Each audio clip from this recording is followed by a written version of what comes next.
ٹھنڈا برف سے بھرا ہوا پانی اور روح افزا اور جام شیریں اور دودھ سوڈا اور اس میں برف کے اتنے بڑے بڑے ڈلے ڈال کے جب آپ پیتے ہیں تو سارے دن کے روزے کا جسمانی فائدہ فوت ہو جاتا ہے، ختم ہو جاتا ہے۔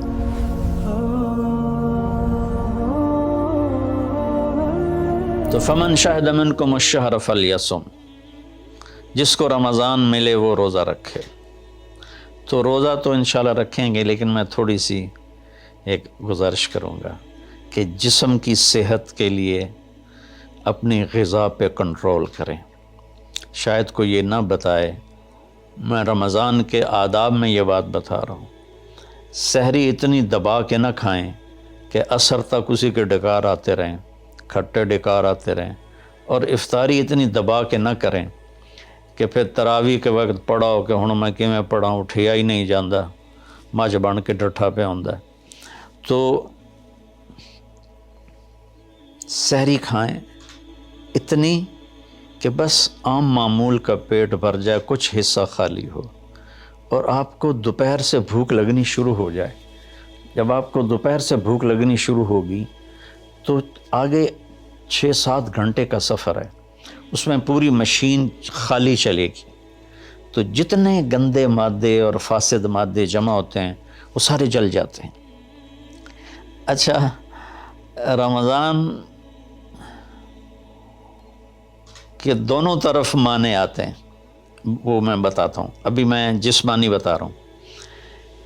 اچھا، ایک اور بھی بڑا خوبصورت رمضان کا معنی ہے۔ اللہ کے نبی نے فرمایا کہ یہ نہ کہا کرو رمضان آ گیا اور رمضان چلا گیا، کہو رمضان کا مہینہ آ گیا، رمضان کا مہینہ چلا گیا، چونکہ رمضان اللہ کا نام ہے، رمضان اللہ کا نام ہے۔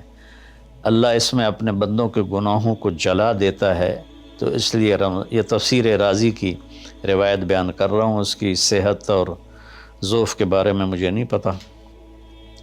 تو رمضان کہتے ہیں جلا دینا، جلا دینا یا جل جانا۔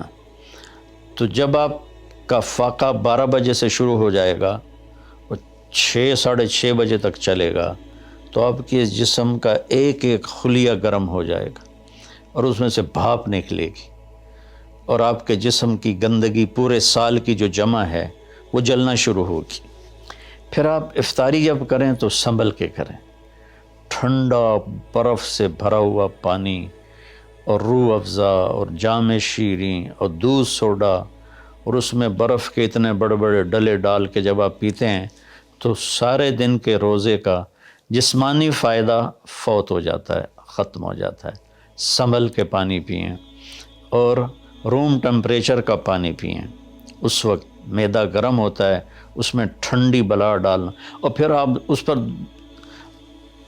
دوسرا ظلم یہ کرتے ہیں کہ اتنا ٹھنڈا پینے کے ساتھ گرم گرم سموسے کھاتے ہیں، گرم گرم پکوڑے کھاتے ہیں، اور کئی ماشاءاللہ ساتھ وہ پیس کو بھی ملاتے ہیں، کوئی چانپیں ملاتے ہیں، کوئی پیس ملاتے ہیں۔ یہ افطاری ہوتی ہے اور پھر کھانا اس کے بعد ہوتا ہے۔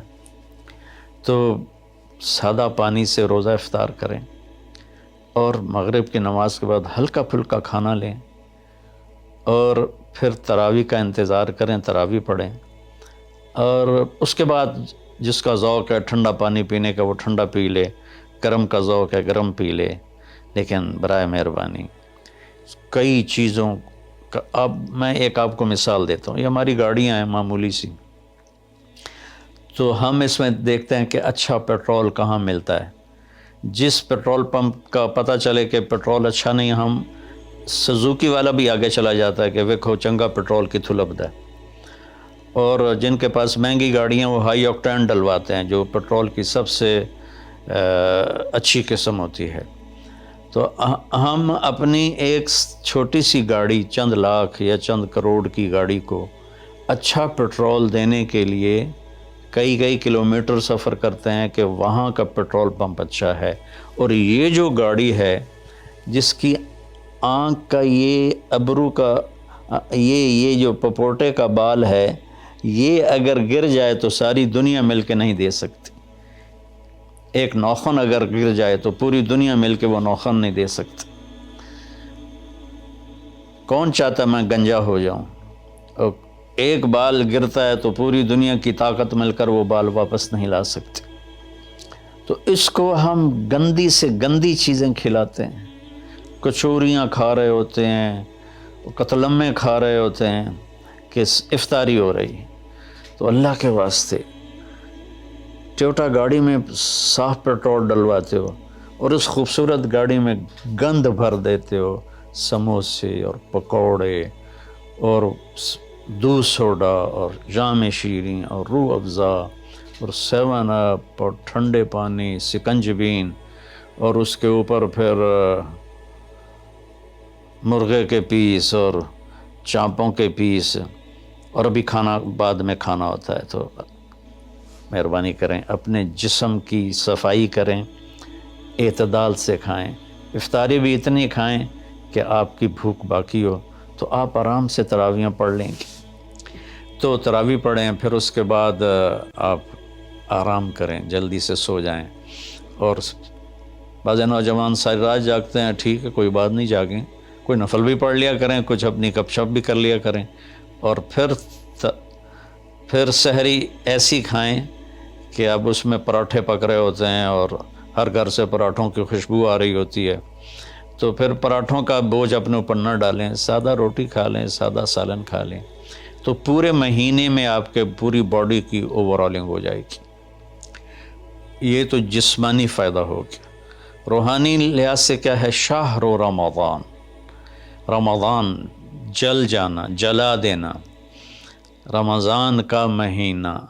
اس لیے اللہ کے نبی نے کہا، یہ کہا کرو ماہ رمضان آیا اور ماہ رمضان گیا، کیونکہ اللہ آنے جانے سے پاک ہے، تو اللہ کا نام رمضان ہے۔ یہ امام راضی کی روایت ہے۔ تو یہ نہ بھی ہو تو رمضان میں جلنے کا مطلب کیوں ہے؟ اسی مہینے کے ساتھ کیوں ہے کہ ہر روزے کے ساتھ اللہ اس کے گناہ معاف کرتا ہے، اس کے گناہوں کو جلاتا ہے، اس کی بھوک کی آگ میں جلاتا ہے، جلاتا ہے، جلاتا ہے۔ آخری روزے اللہ تعالیٰ کیا کرتے ہیں کہ اس کے سارے گناہوں کو جلا کے راکھ کر دیتے ہیں، اور اپنی رحمت۔ اچھا، رمضان کا مطلب بارش بھی ہے، جو سبحان، عربی بھی عجیب زبان ہے۔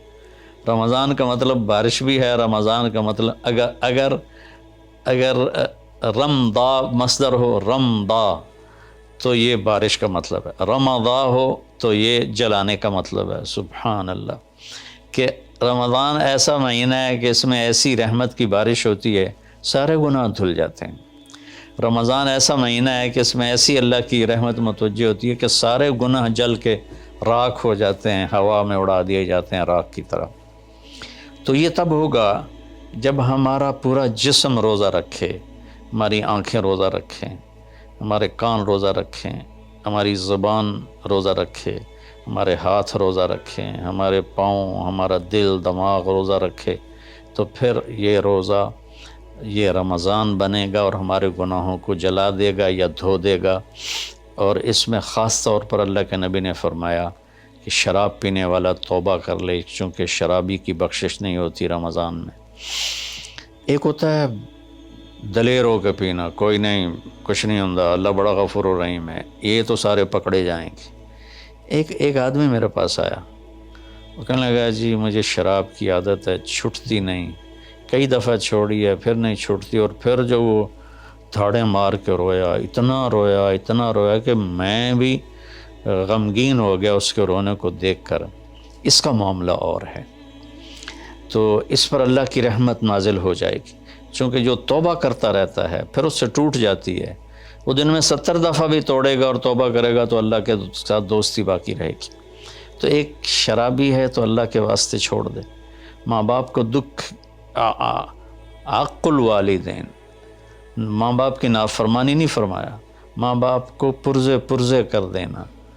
نافرمانی تھوڑی بہت ہر بچے سے ہو جاتی ہے، لیکن ایسی نافرمانی کہ ماں باپ کا دل ٹکڑے ٹکڑے ہو جائے، اس کو کہتے ہیں عقوق الوالدین، عاق لوالدیہ۔